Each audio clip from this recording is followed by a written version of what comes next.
اور بوٹیاں اور درخت سجدہ کر رہے ہیں. والسماء رفعها ووضع الميزان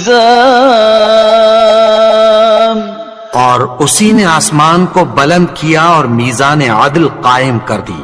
ألا تطغوا في الميزان وأقيموا الوزن بالقسط ولا تخسروا الميزان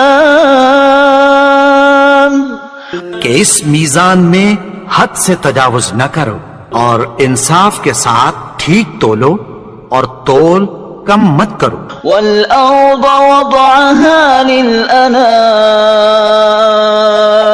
اور اسی نے خلقت کے لیے زمین بچھائی. فيها فاكهة والنخل ذات الأكمام